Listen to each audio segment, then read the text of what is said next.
నమస్తే. ఇప్పుడు మీరు చూడబోతున్న వీడియో ఖచ్చితంగా మీకు ఉపయోగపడుతుంది, నచ్చుతుంది కూడా. మరి మీకు నచ్చిన విషయం నాకు తెలియాలి అంటే ఈ వీడియోని మీరు లైక్ చేయాలి, షేర్ చేయాలి, అలాగే మన ఛానల్‌ని సబ్స్క్రైబ్ చేయాలి. మీ సపోర్ట్‌ని నాకు అందిస్తారు కదూ! ఓకే. ఇప్పుడు వీడియోని స్టార్ట్ చేద్దాం. నమస్తే. Welcome to our channel. నేను పద్మిని. ప్రస్తుతంతో పాటు ప్రముఖ ఆధ్యాత్మికవేత్త, నారీసేన ఫౌండర్, దత్త ఉపాసకురాలు శ్రీమతి లతా దత్త గారు మనతో పాటు ఉన్నారు. మాట్లాడదాం. అక్క నమస్తే అక్క.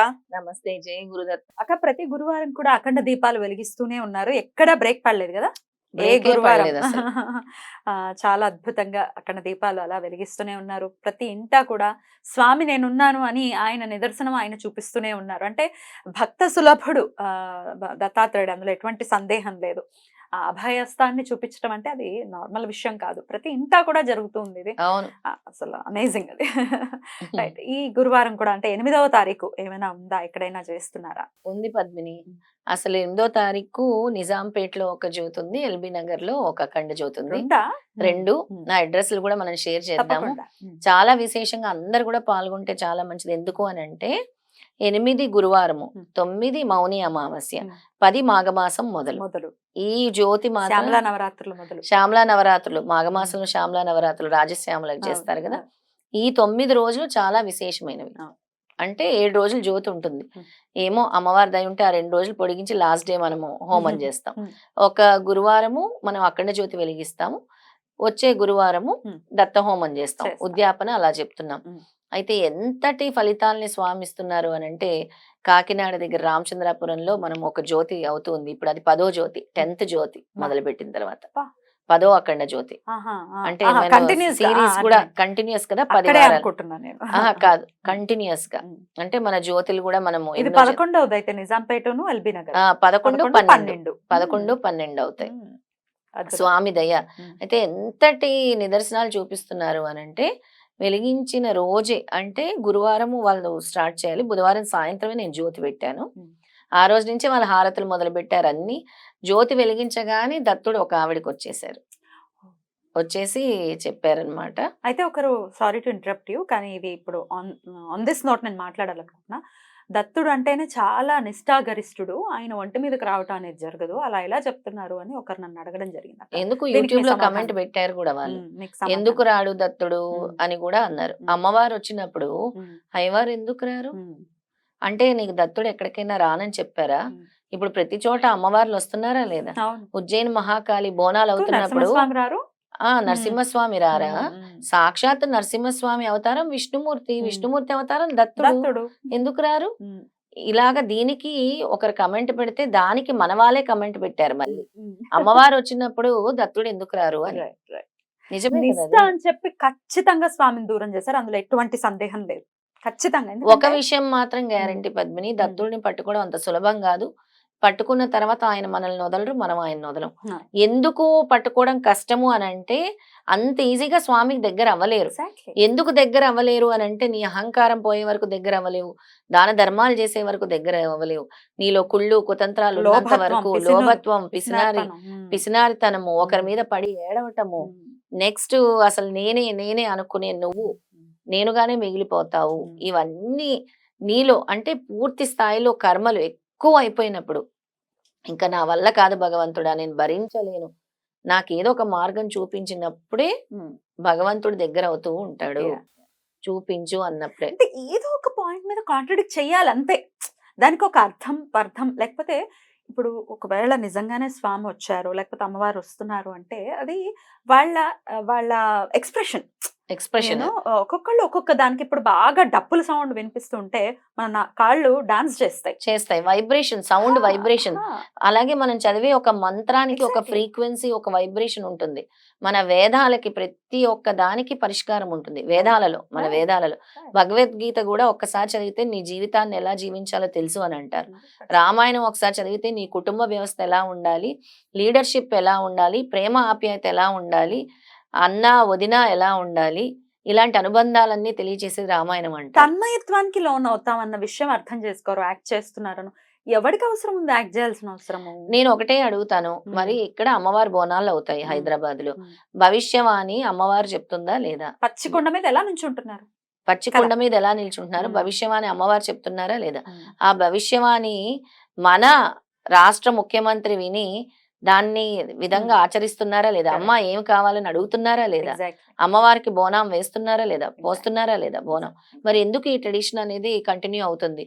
ప్రతి గ్రామంలో కూడా గ్రామ దేవత పండుగ ఎందుకు చేస్తున్నాము? రైట్ అలాగే ప్రతి ఊర్లో కూడా ఎందుకు చేస్తూ ఉన్నాము? Right. ప్రతి సంవత్సరం ఎందుకు మనందరం జరుపుకుంటూ ఉన్నాం? ఇవన్నీ కూడా వస్తున్నాయి. రైట్ అయితే పద్మిని, దత్తాత్రేయ స్వామిది మొన్న సిద్ధమంగళ స్తోత్రం ఒక భావన ఎండ్ ఆఫ్ ది డే భగవంతుడు నువ్వు ఎలా ఫీల్ అవుతున్నావు అని ఒక్కొక్కళ్ళు ఒక్కొక్కలా ఫీల్ అవ్వచ్చు. ఒకళ్ళు లోపలే ఫీల్ అవ్వచ్చు, ఒకళ్ళు ప్రకటితం అవ్వచ్చు. ఇంకా ఎక్కువ ఎమోషన్ బయటకు వచ్చేసినప్పుడు స్వామి వచ్చారు.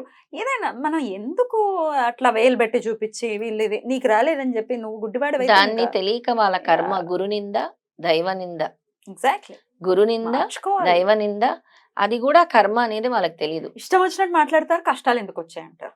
ఎందుకు మనకి అనవసరమైన విషయాలు మనకు వద్దు. మొన్న నేను చెప్పాను కదా పద్మిని, 4 రకాల కర్మలు అంటే ఇప్పుడు మనకి ప్రారబ్ధ కర్మ, సంచిత కర్మ, క్రియామాన కర్మ అంటే ప్రెసెంట్, ఆగమి అంటే ఫ్యూచర్ నువ్వు చేయబోయేది.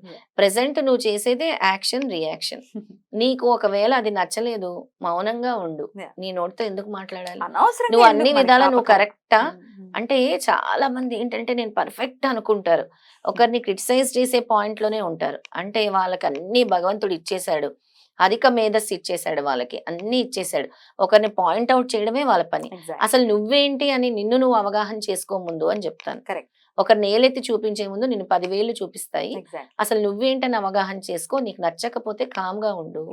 అంతేగాని ఒకరిని మాట్లాడటం కూడా కర్మ మూటగట్టుకుంటున్నావు. అంతే అంతే. ఇది ఖచ్చితంగా అడ్రస్ చేయాలక. మంచి టాపిక్, అంటే కరెక్ట్ సందర్భం వచ్చింది కాబట్టి నేను అడగడం జరిగింది. రైట్. ఇక అఖండ దీపాల గురించి స్వామి ప్రస్తావన కూడా ఉందా అక్క? అఖండ దీపం గురించి తప్పకుండా ఉంది. స్వామి ఏం చెప్పారంటే విద్వాంస కర్మలు అనే ఒక అధ్యాయంలో ఒక్కొక్కరి కర్మలు కుజదోషం ఉంటే ఏం చేయాలి, ఆర్థిక సమస్యలు ఉంటే ఏం చేయాలి అనే దాంట్లో ఇస్తున్నప్పుడు అఖండ జ్యోతి గురించి ప్రస్తావించారు స్వామి.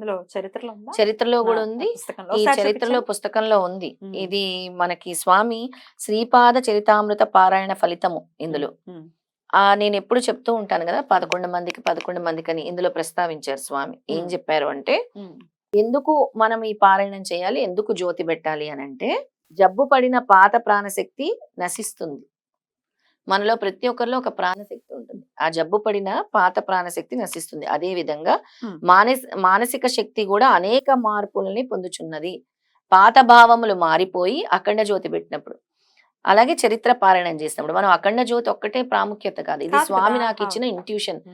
ఏమని, నూనె రూపంలో కర్మలు వేస్తారు, జ్యోతి రూపంలో దగ్ధం చేస్తాను, నలుగురు చేరి ఒక చోట పారాయణం చేయాలి. దాని గురించి స్వామి చెప్తున్నారు.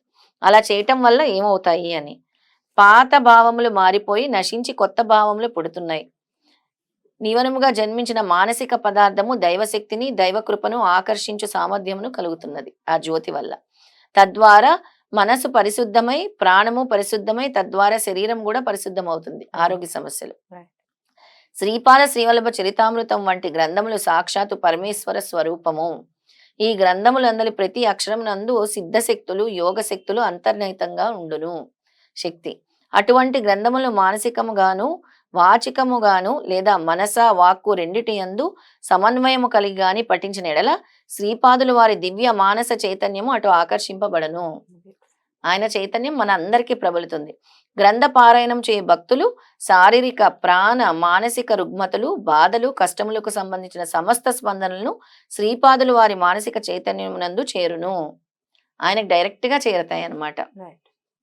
అచట అవి పరిశుద్ధతను పొంది దివ్యానుగ్రహ పూరితమైన స్పందనలతో తిరిగి సాధకునికి చేరును.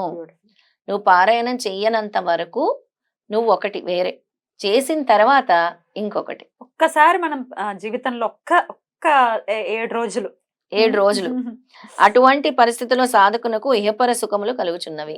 ఇది నాతో అనుభవిస్తున్నారు ఈ మధ్య కాలంలో. అంటే పారాయణాలు చేసి కంటిన్యూ చేస్తూనే ఉన్నారు. అమ్మ, మేము ఇదివరకు ఒకటి పారాయణం చేసిన తర్వాత మేము ఎంత ఆనందంగా ఉన్నామంటే, ఆనందమే కాదు, మీతో పాటు ఎక్కడికంటే అక్కడికి మాకు వచ్చేయాలనిపిస్తుంది. ప్రతి చోటకి, ఏ తీర్థయాత్రకి వెళ్తే ఆ తీర్థయాత్రకి కాదు కూడదు అనే ఆలోచనే రావట్లేదు. అసలు మాకు ఈ సమస్య అని కూడా అనిపించట్లేదు, వచ్చేస్తున్నాం అంతే. అది స్వామి ఆకర్షిస్తున్నారు. అది పారాయణం యొక్క ఫలితం అన్నారు. గ్రంథ పారాయణ అనంతరము కనీసం 11 మంది సత్పురుషులకు భోజనం పెట్టుట గాని లేదా దానికి సమానమైన ద్రవ్యమును ఏదైనా దత్తక్షేత్రములందు వినియోగించబడినట్లు చేసిన గాని పారాయణ ఫలము సంపూర్తిగా లభించును. స్వామి చెప్పారు. గుర్తుందా పద్మిని? మనం 11 రూపాయలకే పారాయణం అని చెప్పాం. ఎందుకు అనంటే ఇక్కడ సంఖ్య, ఇక్కడ ఏం చెప్తున్నారు స్వామి? 11 మంది లేదా 11 రూపాయలు ఏదైనా దత్తక్షేత్రములందు వినియోగించబడినట్లు చేయాలి అని చెప్తున్నారు ఇక్కడ. సత్పురుషులకు భోజనం పెట్టుట వలన సాధకునికి ఆయుర్దాయము లభించును. అనగా సాధనకు మరికొన్ని సంవత్సరములకు సరిపడా అన్నరాశి అవక్తమునందు ఉద్భవించుచున్నది. అంతేకాకుండా వారు సంతుష్టులైనప్పుడు శాంతి, పుష్టి, తుష్టి, ఐశ్వర్యము మొదలైన వాటికి సంబంధించిన భోగ యోగ స్పందనలు అవ్యక్తమునందు ఉద్భవించును అని స్వామి చెప్తున్నారు. పారాయణం. ద్రౌపది మాత నుండి ఒక్క అన్నపు మెతుకుని స్వీకరించిన శ్రీకృష్ణ పరమాత్మ దుర్వాస మహర్షికిని అతని 10,000 మంది శిష్యులకు కడుపు నిండా భోజనము అనుగ్రహించగలిగెను. అందువలన శ్రీ గురునకు భక్తి శ్రద్ధలతో సమర్పించబడను సమస్తము అవ్యక్తమునందు బీజరూపము నుండి కాలాంతరమున వ్యక్తి స్థితి సాధకునకు కావలసిన సమస్త భోగ భాగ్యములు ప్రసాదించుచున్నారు. బ్యూటిఫుల్ అక్క. ఇది గురుదేవుడు. అధ్యాయంలో మనం ఈ గ్రంథంలో గ్రంథంలో అధ్యాయం అక్క అది. ఇది అధ్యాయం 12వ అధ్యాయం. 12వ అధ్యాయంలో మీరు కూడా శ్రీపాద శ్రీవల్లభ చదువుకోవచ్చు. చరిత్ర Right. చక్కగా చదువుకోవచ్చు. ఈ అధ్యాయం పారాయణం చేయటం వల్ల స్వామి ఎలాంటి ఫలితాన్ని ఇస్తున్నారు అని అంటే శరీర ఆరోగ్యం కూడా ఇస్తున్నారు. అద్భుతం. ముఖ్యంగా చెప్పారు కదా ఇందులో. అద్భుతం. అంత చక్కగా స్వామి వివరించారు పద్మిని. దీంతో పాటు అయితే ఇంకో విషయం పంచుకోవాలి పద్మిని. అక్క. స్వామివారు భూత భవిష్యత్ వర్తమానాలు తెలియజేస్తానంటున్నారు కదా. అయితే ఎంత చక్కటి ప్రిడిక్షన్ స్వామి చెప్పారంటే ఇది రాబో కాలంలో జరగబోతున్నది.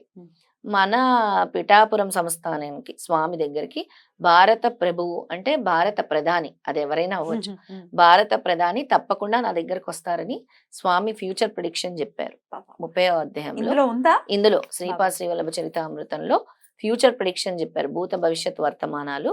అందులో ఆయన ఎలా వస్తారు అనంటే ఆయనకి ఒక నాడీ జ్యోతిష్కుడు చెప్తారు భారత్ ప్రభువుకి.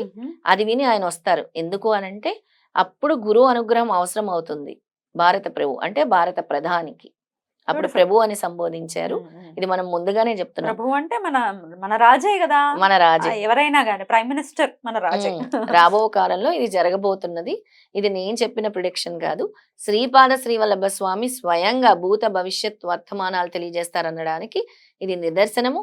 ఆయన పీఠికాపురం వస్తారు. పిఠాపురం వస్తున్నారా? పిఠాపురం శ్రీపాద శ్రీవల్లభ స్వామి గురించి అది సంవత్సరంలో జరగచ్చు, రానున్న 2 ఏళ్లలో ఎప్పుడైనా జరగచ్చు. జరగచ్చు. జరుగుతుంది కానీ జరుగుతుంది. ఇది ఎందుకో నాకు చెప్పాలని అనిపించింది. నాకు చాలా బాగా అనిపించింది. ఇది తప్పకుండా వస్తారు గురు అనుగ్రహం కోసం అని అనిపించింది, చెప్పాలనిపించింది, చెప్పాను. మళ్ళీ ఒక్కసారి వెళ్ళినప్పుడు మనం మళ్ళీ గుర్తు చేద్దాం. దీని ఈ సందర్భంగా మనం ఎప్పుడు పలానప్పుడు చేసామని కూడా మనం గుర్తు చేయొచ్చు. ఎందుకంటే శ్రీపాదుల వారు ప్రిడిక్షన్ ఇచ్చారు. తద్వారా నేను చెప్పాను కదా నేను ఆయన పిఆర్. నేను చాలా ఆనందం అన్నమాట. ఆయన ఏదైనా ఒక విషయం చెప్తే నాకు ఎంత ఆనందం అంటే ఎందుకు పంచుకుంటున్నాను అని అంటే భారత ప్రభు అంటే మన దేశం గురించి ఆలోచిస్తారు. దేశానికి ఎప్పుడైనా సమస్య వచ్చినా సంక్షోభం వచ్చినా గురు అనుగ్రహం చాలా అవసరం. అలాంటప్పుడు ఆయనకి ఎవరో సూచిస్తే ఆయన మాఘమాసం చాలా విశేషమైంది.